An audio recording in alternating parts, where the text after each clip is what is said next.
Gente, é um prazer ver a casa cheia assim no domingo de manhã, mas o motivo é justo, né? Hoje nós vamos ter aqui a presença de 3 grandes trabalhadores do movimento espírita de Salvador e de todo o Brasil, né? O projeto Manuel Filomeno de Miranda.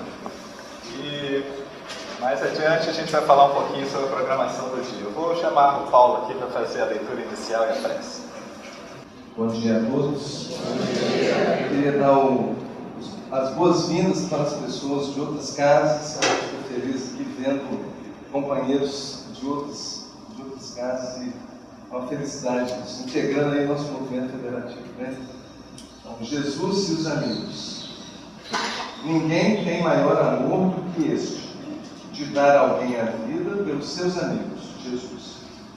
Na localização histórica do Cristo, impressiona-nos a realidade de sua imensa afeição pela humanidade. Pelos homens, fez tudo o que era possível em renúncia e dedicação.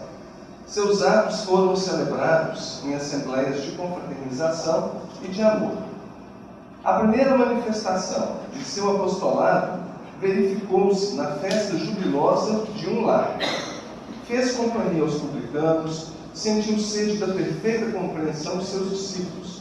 Era amigo fiel dos necessitados, que se socorriam das suas virtudes imortais. Através das lições evangélicas, nota-se-lhe o esforço para ser entendido em sua infinita capacidade de amar. A última ceia representa uma paisagem completa de afetividade integral. Lava os pés dos discípulos, ora pela felicidade de cada um. Entretanto, ao primeiro embate com as forças destruidoras, experimenta o Mestre o supremo abandono. Em vão, seus olhos procuram a multidão dos afeiçoados, beneficiados e seguidores. Os leprosos e cegos, curados por suas mãos, haviam desaparecido. Judas o entregou como rei. Simão, lhe gozara a convivência doméstica, negou 3 vezes.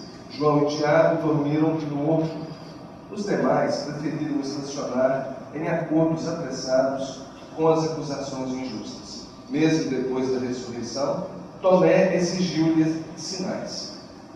Quando estiveres na porta estreita, dilatando as conquistas da vida eterna, irás também só. Não aguardes teus amigos, não te compreenderiam. No entanto, não deixe de amá-los. São crianças, e toda criança teme e exige muito. Então vamos, meus irmãos, nesse instante,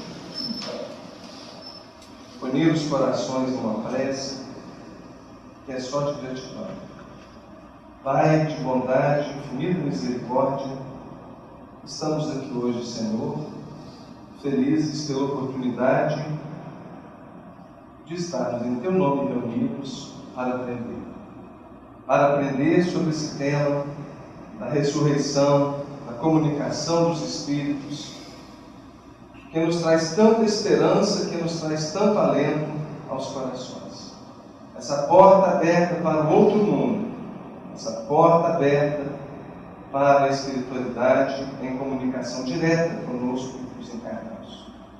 E rogamos, Senhor, ajudai-nos a desmistificar os nossos equívocos, ajudai-nos, ó Pai, que possamos estar abertos para a experiência dos nossos irmãos, que vem de tão longe nos trazer reflexões, alertas, exortações. Ajuda-nos, ó Pai, para que possamos caminhar na busca de uma prática mediúnica, equilibrada, produtiva e que sejamos realmente representantes da mensagem de nosso Mestre Jesus. Hoje e sempre.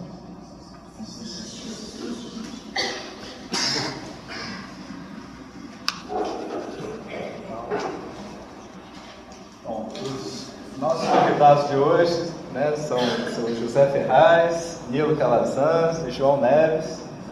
Todos 3 são trabalhadores do Centro Espírita Caminho da Redenção em Salvador. É um centro que um dos fundadores foi Divaldo Franco, que atua lá até hoje também, e que tem uma obra social muito conhecida, que é a Mansão do Caminho, né, que abriga centenas de jovens e crianças, né, da região. E os três já militam há mais de 40 anos na área do trabalho espírita, principalmente na mediunidade e no atendimento fraterno. E há 27 anos eles tiveram a ideia, junto com outro companheiro, Geraldo Azevedo, de criar o projeto Manuel Filomeno Miranda, no próprio Centro Espírita, visando o treinamento, né, e a divulgação das técnicas, do conhecimento ligado a essa área de mediunidade e atendimento fraterno, para outras casas espíritas também. E como fruto desse trabalho, além de centenas de seminários e cursos, eles produziram 8 obras, né, que têm grande circulação no movimento espírita, né, de muita utilidade pelo caráter prático que tem.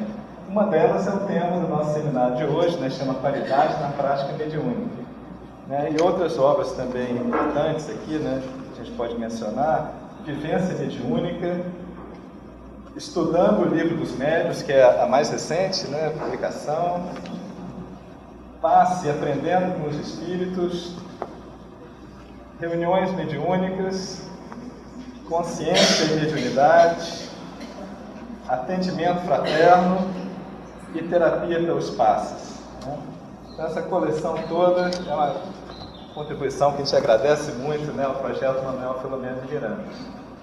Então, hoje eles vão estar falando um pouquinho mais sobre essa particularidade na prática mediúnica. Nós vamos ter a oportunidade de fazer perguntas aí em 2 momentos no nosso seminário, perguntas por escrito. Então, os colaboradores vão estar passando aí o papelzinho na hora adequada. E vamos ter um intervalo também por volta de 10h15 para um lanche. Okay? Então, eu passo a palavra aqui, inicialmente, para o José Ferraz. Para o João Neves. Tá? Eu vou ter que ir para lá. Já. Ok,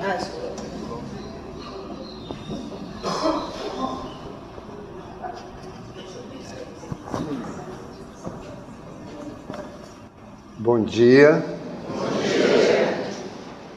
Bem no tom, né? Nem abaixo nem acima. Daria para formar um belo coral aí. Meu nome é João Neves da Rocha. Eu atuo na Mansão do Caminho, como os demais companheiros, e desenvolvemos essa atividade para ajudar, para trocar experiências, levar um pouco da nossa experiência também para o movimento espírita. O nosso tema de hoje, Qualidade na Prática Mediúnica, corresponde a um dos nossos livros. Antes de entrarmos no tema efetivamente, nós gostaríamos de fazer um breve diagnóstico aqui vamos dizer assim, das atividades de vocês. Muitos aqui, talvez a maioria, quiçá todos, frequentam reuniões mediúnicas, mas com certeza um grande número deles. Nós sabemos que nas atividades mediúnicas nós temos funções. A atividade mediúnica representa essa oportunidade que Deus nos oferece de estabelecer a comunhão com os espíritos, aqueles que estão em outra dimensão, para objetivos nobres. Então, nós gostaríamos de verificar em que posição vocês atuam. A primeira pergunta que eu faço é saber, vocês podem levantar as mãos, quem participa de reunião mediúnica? Nossa, 95%? Ponto 2. Gostei da correção. O rapaz é estatístico mesmo. 92% atua em reuniões mediúnicas. Nas reuniões mediúnicas, nós temos 3 ou 4 funções especializadas para o objetivo que a gente pretende atingir. Um dirigente, um coordenador, a palavra não importa, é a função que importa. Esse coordenador dirigente também dialoga com os espíritos, conversa com eles, promove o atendimento terapêutico, que é o objetivo hoje primordial das reuniões mediúnicas. No movimento espírita, elas foram sendo conduzidas para essa atividade de caridade que representa o socorro aos irmãos em dificuldades, prioritariamente atendendo-os no sentido de ajudá-los a recuperar o equilíbrio e a paz. Então, esse dirigente também dialoga com os espíritos, mas tem pessoas que não são dirigentes, mas ajudam nesse trabalho. A palavra é muito diversificada no movimento espírita. Uns chamam dialogadores, outros chamam esclarecedores, talvez inspirados em André Luiz. O termo antigo, histórico, é doutrinador. E Manuel Flamengo Miranda, o nosso espírito amigo, a quem nós homenageamos nesse trabalho, tem chamado de terapeutas de espíritos. E, sofisticadamente, às vezes a gente chama terapeutas do consolo e do esclarecimento espiritual. Mas isso já é uma frase. Não dá para a gente... Então, o conceito que me parece mais adequado é de terapeutas mesmo. Terapeutas de desencarnados. Mas o nome não significa muito na nossa tarefa. Significa muito a condição que nós temos de saber representar bem o nosso papel no trabalho do esclarecimento, do socorro, da aplicação de terapias em prol dos nossos irmãos desencarnados. E aí vai uma pergunta para nós identificarmos o perfil. Quem dirige reuniões mediúnicas aqui? Olha, tem 3, 5, umas 8 pessoas, 9 pessoas. 9 pessoas são dirigentes. 10, 11. Mas que gafe nós cometemos. Quase cometemos, né? Então, 11 pessoas dirigem o processo, coordenam o processo, naturalmente dialogando com as entidades, esclarecendo as entidades ou socorrendo-os nas suas necessidades de crescimento espiritual. Mas, coadjuvando o trabalho dos dirigentes, existem outras pessoas que são também terapeutas de desencarnados, que também dialogam. Eu queria saber quantos terapeutas de desencarnados, ou esclarecedores, ou dialogadores, ou doutrinadores temos aqui nessa Assembleia. O número não alterou muito significativamente, quase na mesma proporção. Quer ver como vai mudar a situação? E os médios? Quantos médios tem? Está vendo?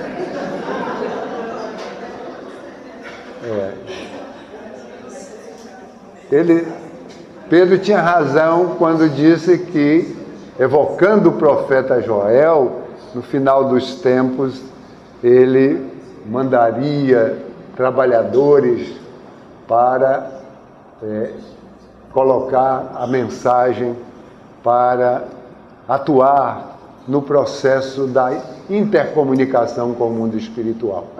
Então, dirigentes ou coordenadores, dialogadores ou terapeutas. A outra função é médium, a terceira função, vocês já se identificaram. Existe uma função no trabalho que se chama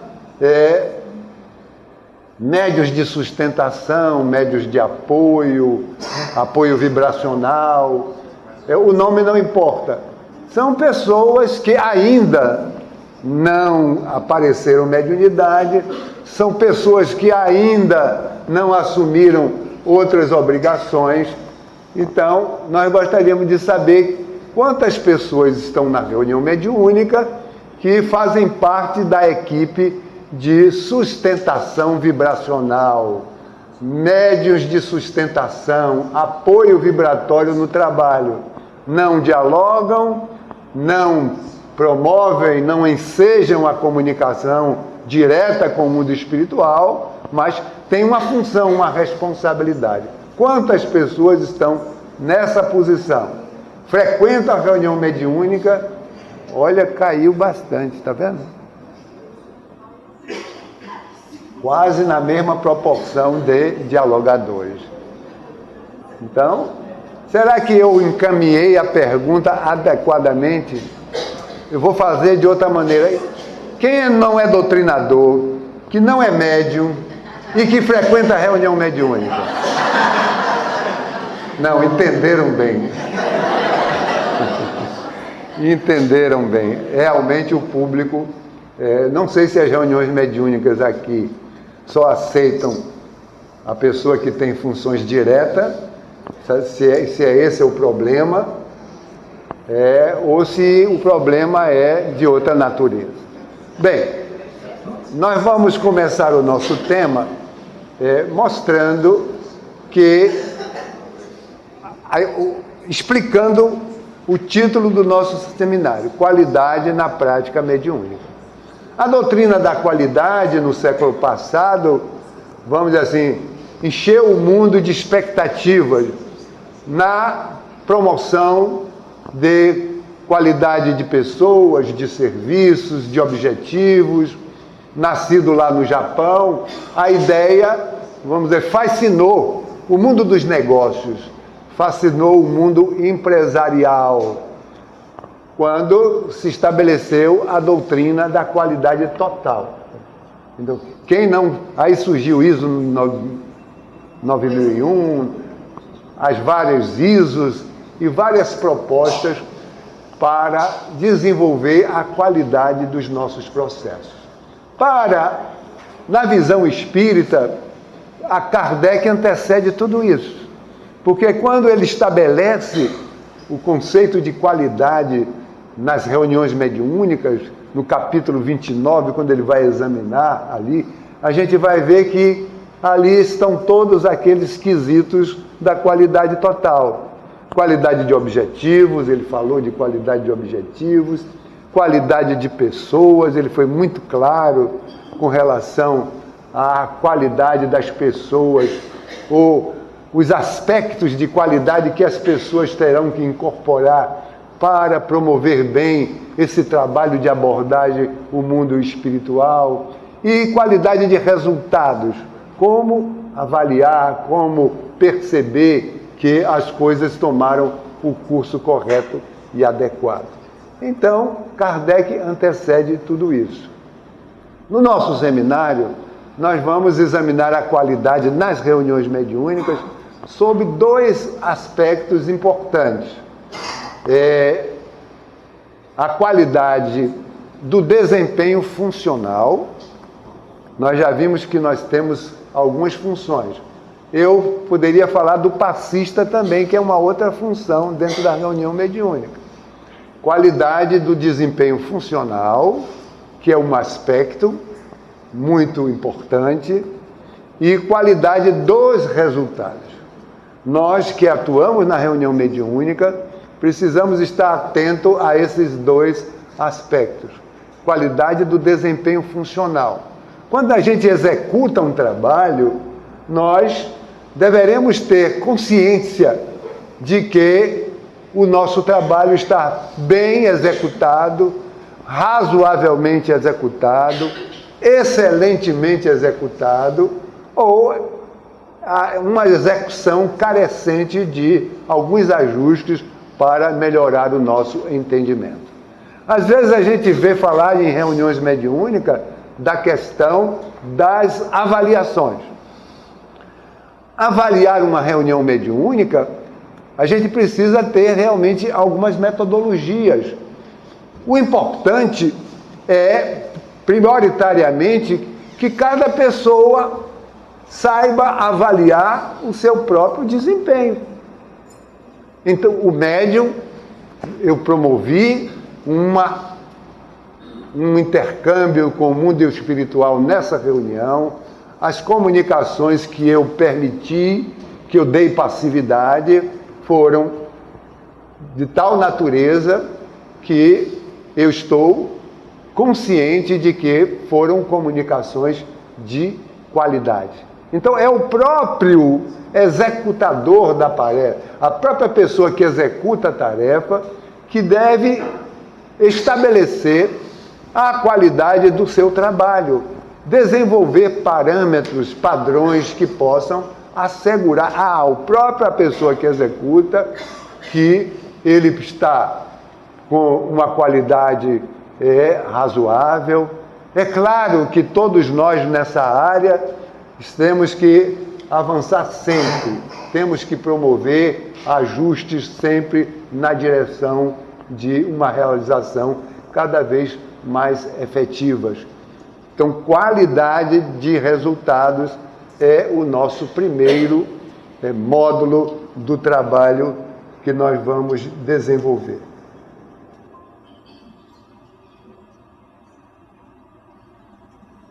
E vamos desenvolver por funções, cada função com os seus aspectos.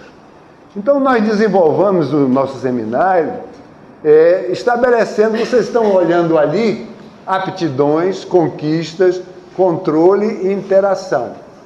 Esses 4 aspectos estão presentes nas funções do trabalho da mediunidade.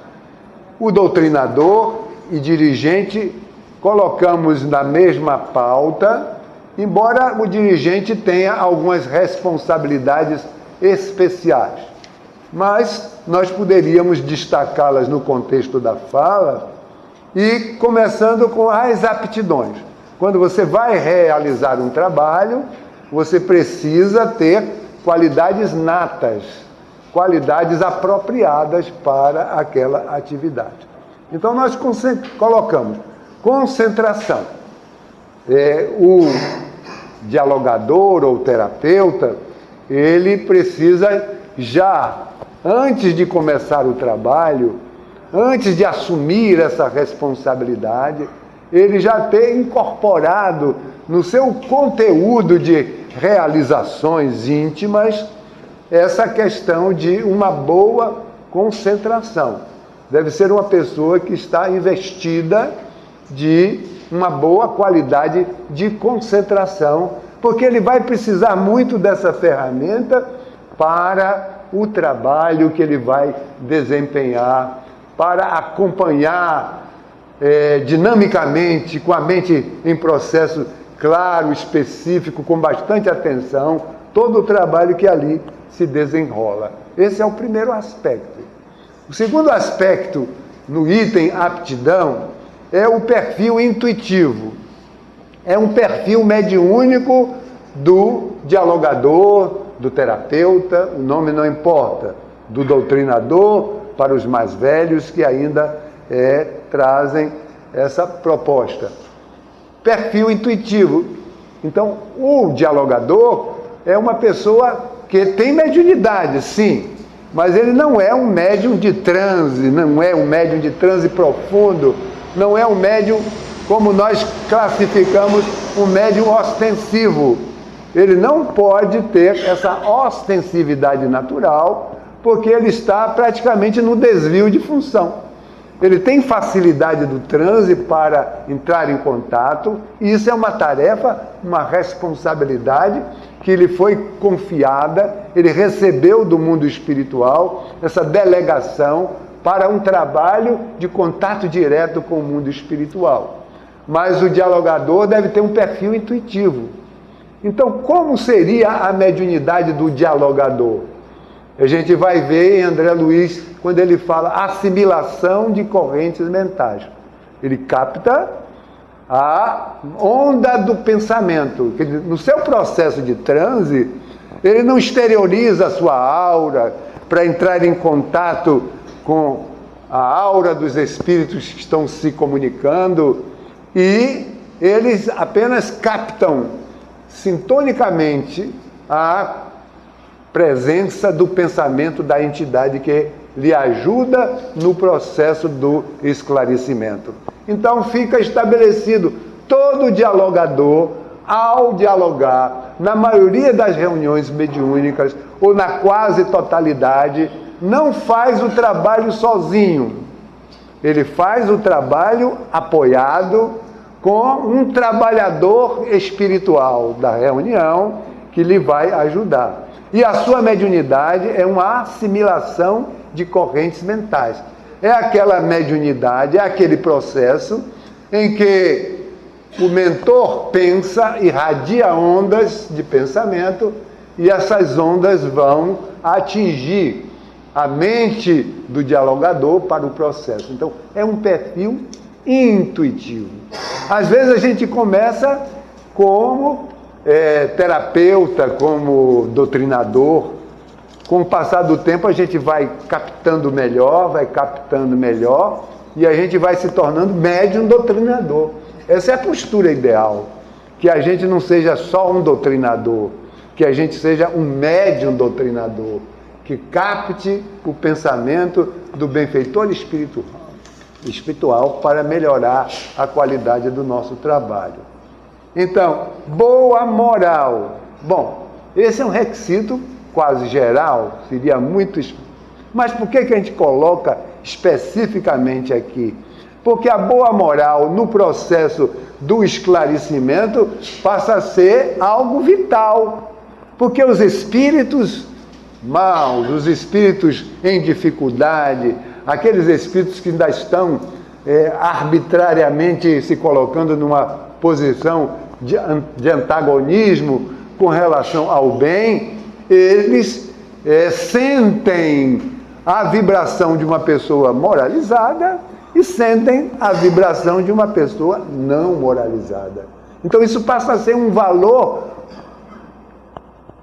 genérico para todos, mas é um valor muito específico para a pessoa que dialoga, senão ele não tem êxito.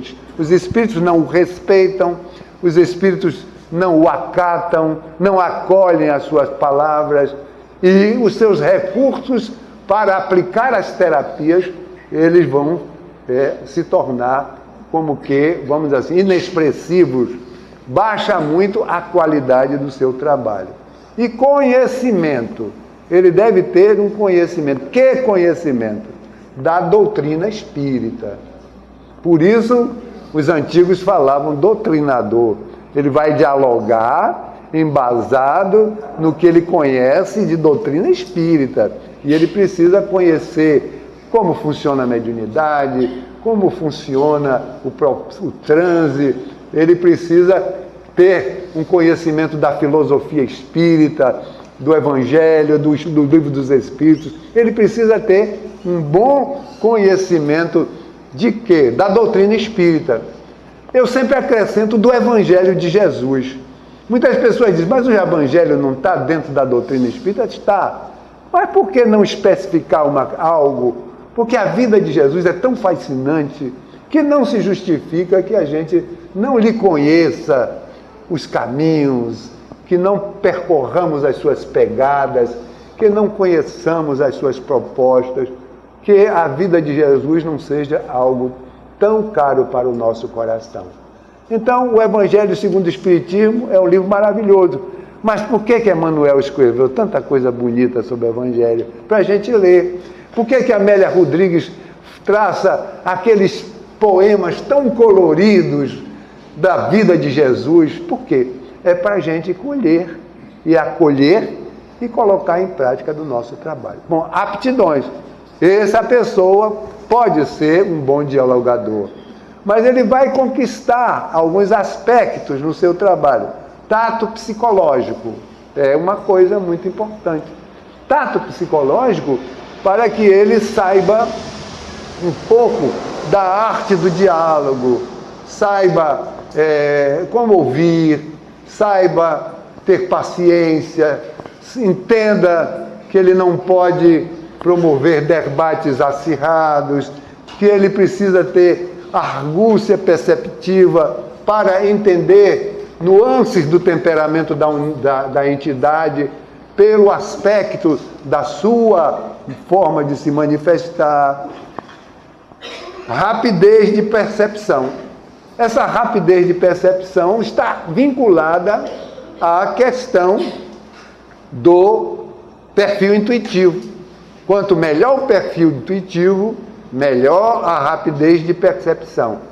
A rapidez de percepção porque, às vezes, nem sempre é fácil perceber as nuances do temperamento da entidade, a sua história. Muitos espíritos dissimulam, muitos espíritos não se revelam adequadamente.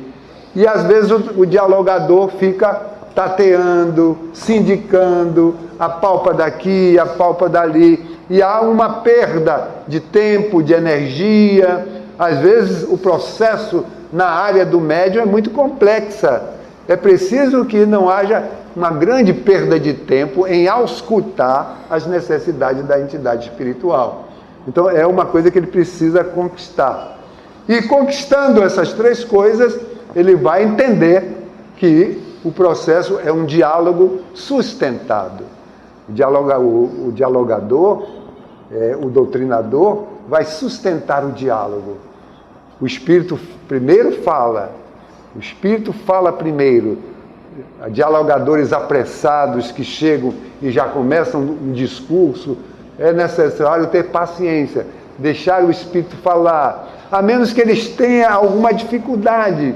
Muitas vezes o médium está travado, muitas vezes a entidade tem dificuldade, aí ele estimula, estou aqui para lhe ouvir, fique à vontade, nada daqueles velhos chavões, boa noite, venha na paz de Deus, essas coisas a gente tem que abandonar. É um diálogo muito claro, muito amigo, é pessoa com pessoa. O espírito é uma pessoa como nós, só que está desvestido do corpo material. Bom, feito isso, vamos examinar os aspectos do controle da própria função. Posturas adequadas, posturas físicas e posturas psicológicas. Posturas físicas, distância adequada do médium. Tem dialogador que muitas vezes ficam por dentro, ele deve se acercar. Bom, como é o nosso trabalho? O trabalho tem uma mesa? Tem, então os médios ficam em volta de uma mesa. O dialogador se acerca por detrás ou lateralmente. Mas se for lateralmente, é preciso que ele tenha cuidado, porque tem uma pessoa dos dois lados, para que ele não coloque a mão sobre a mesa, não assuma uma postura relaxada, uma postura digna, uma postura elegante, sim, uma postura elegante para dialogar, e não ficar fungando no cangote do médium. Isso é muito importante, porque há um campo de aura no próprio médium. Quando a gente se aproxima demais do nosso campo de aura, a gente se sente mal, nós nos sentimos incomodados, nos incomoda. Essa aproximação áurica só se deve acontecer nas expansões da afetividade. Um abraço é bom, uma coisa, expansão da afetividade, mas uma conversa coloquial com um estranho. Tente se aproximar de uma pessoa muito de perto para conversar com ele, assim, rosto com rosto, você se sente mal, ninguém consegue. Então, se o espírito estiver falando baixo, não é o espírito que fala baixo, é o médium. Fale um pouco mais alto, não estou conseguindo lhe ouvir. É uma conversa, é uma coisa bem natural. Então, isso vai havendo a possibilidade do trabalho ser realizado com qualidade. Não tocar no médium em transe, isso é fundamental. Não se pode tocar no médium em transe. Aí é um feixe eletronicamente excitado, o médium está exteriorizando energias animalizadas. Então, se você toca no médium, pode lhe causar um grande mal-estar. Então, o médium é intocável, vamos dizer assim. O médium é intocável. Não há necessidade de tocar no médium. Então, essas são as posturas físicas mais comuns e mais necessárias de se falar. Posturas psicológicas, nós destacaríamos a questão da reatividade. O que é a reatividade? O doutrinador reacionário não consegue estabelecer um diálogo em clima de empatia com a entidade espiritual. Reage, discute, e aí o processo terapêutico está completamente destruído, arrasado mesmo. O processo terapêutico, às vezes a gente pensa que discutir é altear a voz acaloradamente. Não, discutir muitas vezes, a gente se discute às vezes com voz muito baixa e elegantemente. Você é feio, você é mais ainda. Mas estão falando baixinho, mas a gente está discutindo. Então tem que tomar cuidado com isso. Às vezes a gente quer convencer a entidade espiritual. Nós não temos obrigação de convencer ninguém. Se o espírito estiver reativo, não quiser atender os nossos conselhos, a gente diz assim, olha, eu não estou conseguindo penetrar no seu coração, nós não estamos nos entendendo. Quem sabe numa outra oportunidade, nada mais tenho a lhe dizer. Encerra a conversa. Nós não temos que, em toda a conversa, derrotar a entidade espiritual, convertê-lo, né? Uma conversão é bonito, quando a gente converte alguém, o espírito endurecido, que se comove, é maravilhoso, é o Cristo que está agindo naquele coração, não somos nós. Então, tenhamos cuidado para não ter o amor próprio assumindo posturas dessa natureza. Intervenções oportunas, deixa primeiro falar. Às vezes a entidade precisa fazer uma catarse mais demorada, você ouve mais. E às vezes, Hermínio Miranda nos ensina uma técnica, quando a gente não está conseguindo falar, fala alguma coisa que não tem nada a ver com a história da entidade. Você teve filhos? Ele está falando de outra coisa completamente. Aquilo dá um choque e chama a atenção à realidade. Então, é aquilo que se chama intervenções oportunas para tornar o diálogo possível. E depois, terapias integradas. Usar a palavra quando for necessário, usar o passe quando for necessário, usar um processo de sugestão hipnótica quando for necessário e saber quando é que isso é necessário. Isso é o controle. A interação, despertamento, são os resultados. O que é que você objetiva? Despertar a entidade espiritual, orientá-la. Seria bom que você, em qualquer circunstância, desse uma orientação e se você soubesse superar os obstáculos que surgem dentro da própria comunicação. Então, fechando esse quadro, o resultado disso são boas terapias, que é o nosso objetivo. As reuniões mediúnicas são terapêuticas e o progresso da equipe. Isso é mais para o dirigente. O dirigente é responsável pelo progresso da equipe. Se a equipe progride, ele vai muito bem na tarefa. Se a equipe não progride, a gente não pode dizer que ele vá muito bem, embora ele possa não querer assumir essa responsabilidade, mas ele vai se esforçar para que todos melhorem. Os médios se tornem médios com maior qualidade, as pessoas do apoio e, sobretudo, que se desenvolva no grupo um processo de crescimento espiritual. O nosso abraço fraternal, com muita afetividade para todas e para todos. Na realidade, este trabalho que nós estamos desenvolvendo está inserido no próprio movimento que Kardec trouxe a partir de O Livro dos Médiuns. Eu vou falar sobre a função do médium ostensivo. O que é um médium ostensivo? É aquele que recebeu no mundo espiritual uma preparação prematura para que ele trouxesse essa capacidade de receber no seu processo de atender aqueles a quem ele se encontra comprometido de uma forma sempre com qualidade. Não é somente ser médio fenomênico. A mediunidade não pode se restringir ao fenômeno. O médium não é somente uma pessoa fenômeno. O médium tem de adquirir as qualidades, autodescobrir-se, autodominar-se, auto-iluminar-se, para poder ele atender os seus compromissos mediúnicos na prática no centro espírita. Portanto, o médium tem duas funções precípuas. Ele é o intérprete do pensamento dos espíritos. Em termos mais familiares, ele é um transmissor de recados. É isso a primeira função do médium.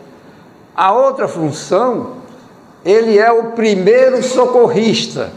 Nós vamos ver nos transcorrer da nossa exposição quando ele está nessa posição. O médium traz, como é perfeitamente compreensível, um perfil sensitivo. Ele recebe no mundo espiritual um tratamento particular para assumir a sua função. Por isso Kardec perguntou, e nós colocamos no livro, estudando o livro dos médiuns, que nós queremos fazer um adendo.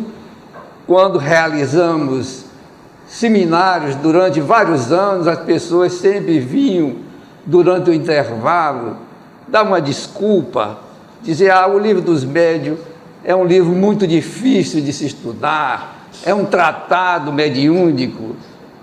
Nós, embora não aceitássemos totalmente essa ideia, nós resolvemos escrever, fazendo um estudo de O Livro dos Médiuns para contribuir para com as dificuldades desses companheiros que desempenham esta função.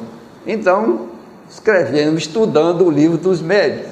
Fizemos uma síntese de O Livro dos Médiuns, não para substituí-lo, porque quem estuda a mediunidade não pode ficar restrito somente a uma determinada fonte de informações. Tem que se aprofundar sistematicamente no estudo. Estuda e estuda-te. O médium tem que, na realidade, se convencer dessa necessidade. Portanto, ele traz essa sensibilidade mediúnica que Allan Kardec chamou a atenção. Todo aquele que sente em um grau qualquer a influência dos espíritos é por esse fato médium. Então, a primeira situação interpretativa da mediunidade é o sentir. É um sentir psíquico paranormal que vem através do perispírito, porque o perispírito é o intermediário de todos os fenômenos que vão ocorrer através do médium. Ele tem funções e tem propriedades. O médium deve estudá-lo para poder ficar a priori com esse conhecimento, para realmente fazer com que seja utilizado esses parâmetros ou essa qualidade de requisitos que é necessário para que o médium se autoavalie. Nada na atualidade de dirigente querer interpretar e avaliar o que o médium está apresentando na sua folha mediúnica. Quem tem que fazer isso é o próprio médium. Tem muitos dirigentes que têm mania de dizer que estou interpretando o seu tipo de comunicação, é muito anímica. Quem tem que fazer isso é o médium, mesmo porque o fenômeno mediúnico nunca está desprovido do fenômeno anímico. Nós devemos tirar da nossa cabeça essa realidade que aconteceu na cultura do nosso movimento espírita a respeito do animismo, que Kardec analisa com muita naturalidade. Todo fenômeno mediúnico tem um percentual anímico, porque é através do médium, só tirando o médium e deixando o corpo para o espírito falar diretamente. O que nós podemos realmente fazer é aprimorar essa forma de transmitir o recado, e isso é perfeitamente viável. Portanto, essas duas aptidões são importantíssimas para que o médium comece a se preparar para a qualificação das suas passividades. O que é concentrar? Concentrar é convergir o pensamento para um ponto de interesse. Quando o médium está no momento adequado para dar a comunicação, ele concentra, ele fixa o seu pensamento. E como ele tem essa capacidade de expandir o seu perispírito, isto acontece. Então ele começa a ampliar a sua sensibilidade e sente primeiro a presença dos espíritos. Já dizíamos que a sensação é o primeiro momento que o médium deve identificar a sua faculdade. Depois é que vem a emoção. A emoção é a percepção do estado em que a corrente mental do espírito transmite para o seu perispírito. Então ele interpreta. Depois de aprimorar esses dois momentos de aptidões, ele começa a conquistar facilidade de contactar com os desencarnados, para poder ele atender a sua clientela. Todo médium deve saber que ele tem uma clientela espiritual, que é o seu compromisso, e que ele tem que se preparar para atender a essa clientela. Por isso, ele adquire esta facilidade de contactar com o desencarnado, com o comunicante, que vem através da afinidade. Primeiro, no fenômeno mediúnico, a afinidade tem muita importância, e o médium deve saber que ele traz determinadas afinidades com entidades comprometidas no seu processo de exercício mediúnico. Depois, a conquista de dar a comunicação de uma forma regular. Não precisa dar 3, 4, 5 comunicações, que muitas vezes o médium pode pensar que ele é muito potente, mas se não for com qualidade, e mesmo inadequadamente é feito um trabalho com tantas comunicações. Se nós dermos uma comunicação com qualidade em cada reunião mediúnica, estamos com o nosso compromisso colocado em pauta. Regularidade, diversidade de tipos de comunicantes. Médiuns que, no início do seu desenvolvimento mediúnico, ele dá comunicação de determinados tipos de espírito. Como é que ele faz a diversificação? Através da sua autoiluminação.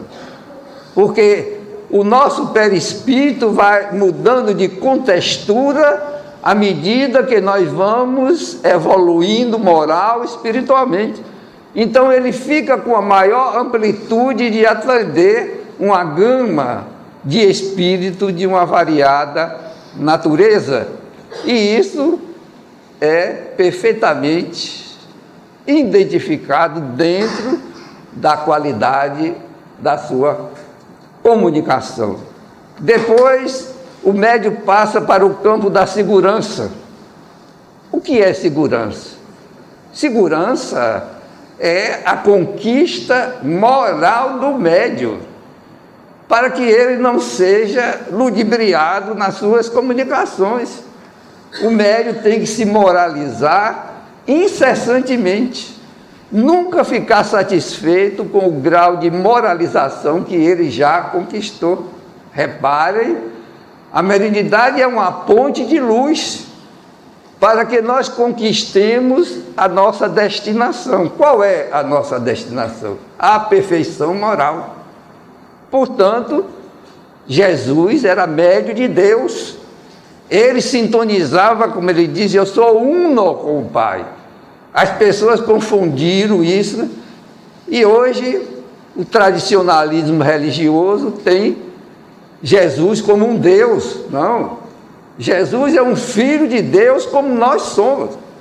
Ele conquistou todos aqueles valores como nós vamos conquistar. E isto, se não for devidamente assimilado por nós, nós vamos ficar marcando passo. Estava ouvindo a missa hoje, porque eu de vez em quando ouço a missa também. E ainda estava verificando o padre dizendo, falando da Virgem Santíssima, que eles têm que é virgem. A Mãe Santíssima é um termo mais específico. A Mãe de Deus, imaginemos. A Virgem Santíssima é a Mãe de Deus. Que confusão não deve fazer na nossa cabeça essa história de que Jesus é Deus. Aliás, ele nunca disse isso. O Evangelho diz, Filho do homem. Nunca falou que ele fosse realmente aquele que se apresentasse como Deus. Portanto, essa segurança que o médium conquista é a sua moralização.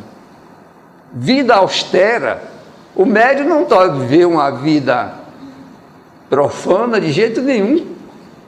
Ele não pode se dar o desplante de ter uma conduta como uma pessoa comum que está no seio da sociedade. Ele tem que ter um cuidado especial com a sua atitude moral, com o seu comportamento, com as suas atividades, porque senão ele vai pagar um duro preço. É o preço da obsessão, que Kardec examina na mediunidade, a simples, a fascinação, a subjugação física ou moral. Então, tudo isso o médium tem que ter um cuidado especial na sua tarefa de desempenhar as suas funções de uma forma qualitativa. Filtragem. O médium tem que aprender a transmitir o pensamento do espírito comunicante da forma mais autêntica que for possível, porque senão ele introduz as suas próprias ideias, e aí o pobre dos doutrinadores ficam todos confusos, porque o que sai da boca mediúnica, se não for de uma forma que realmente o médium deve interpretar com autenticidade, fica uma confusão muito grande na cabeça do doutrinador. Superar várias circunstâncias que obstaculizam a mediunidade, os conflitos, as dúvidas. Será que a comunicação sou eu que estou dando? Será que é o espírito? André Luiz diz que isso congela a corrente da comunicação, a energia. O animismo, o médium se fixar na sua personalidade, na comunicação, como acontece muitas vezes, tudo isso o médium precisa prestar atenção. A inibição, porque muitas vezes o médium chega, está em transe, mas a inibição não permite que ele fale. Isso o médium tem que superar, tem que ter as iniciativas para fazê-lo.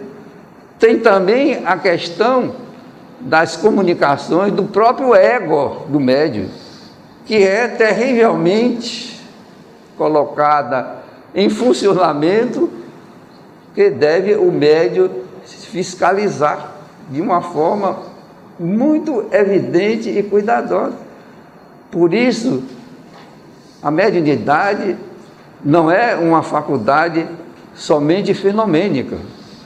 Ainda existe na cultura do nosso movimento espírita que o indivíduo frequenta a prática mediúnica, dá sua comunicação no dia na sala, só vai pensar em termos de mediunidade daí a 8 dias.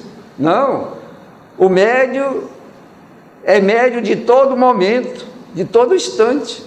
Ele não é somente médium para dar comunicação de desencarnado, ele é médium da vida. Quantos médios tem no nosso seio de várias comunidades no mundo que são médios e nunca deram comunicação? Nós temos um Albert Schweitzer que era protestante, o médium da renúncia, porque ele abandonou os centros civilizados para construir um hospital em La Barrandé para cuidar de homens primitivos. Teresa de Calcutá, a médium da caridade, nunca recebeu espírito, no entanto era uma médium por excelência. E isso o médium tem que também levar em consideração, o médium espírita, trabalhar no centro espírita nas várias funções.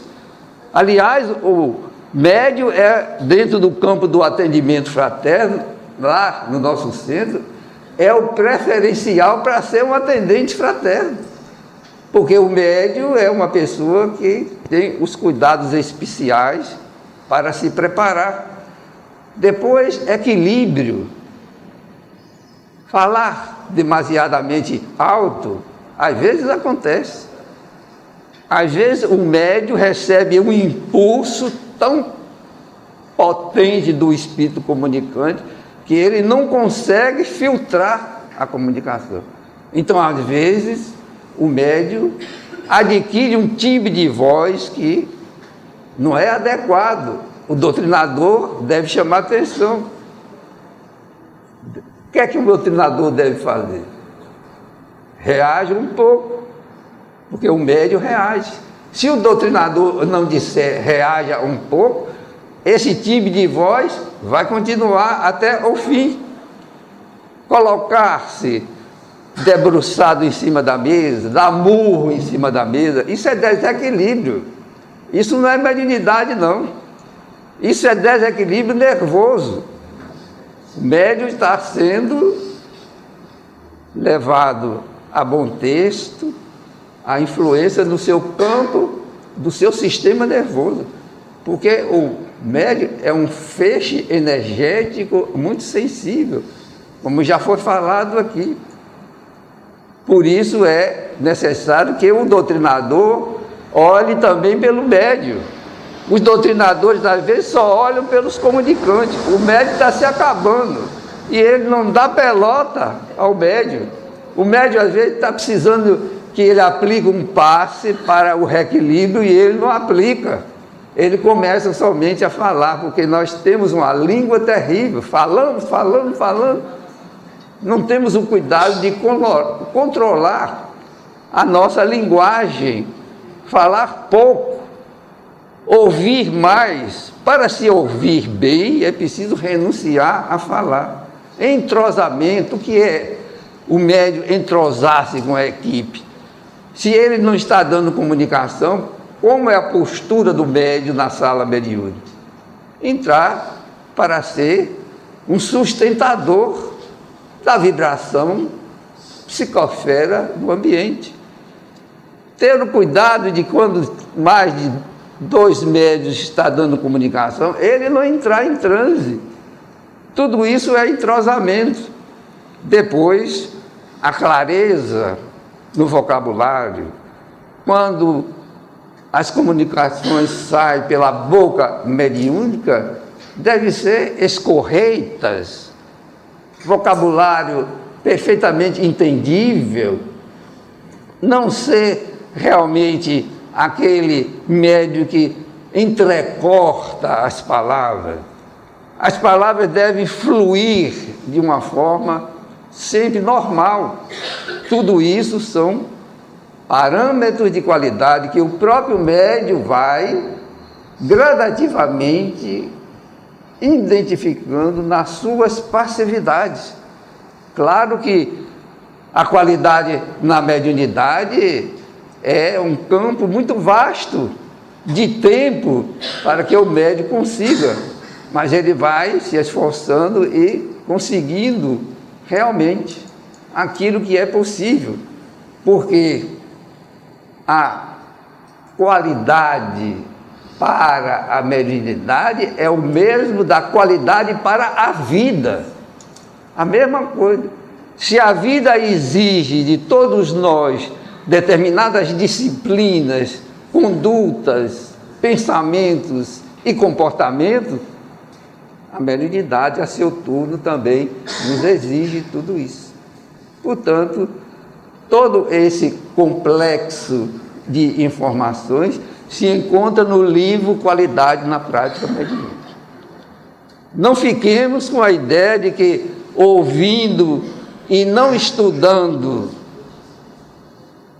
as obras específicas, que nós vamos assimilar as concepções que a mediunidade precisa para que seja utilizada com qualidade.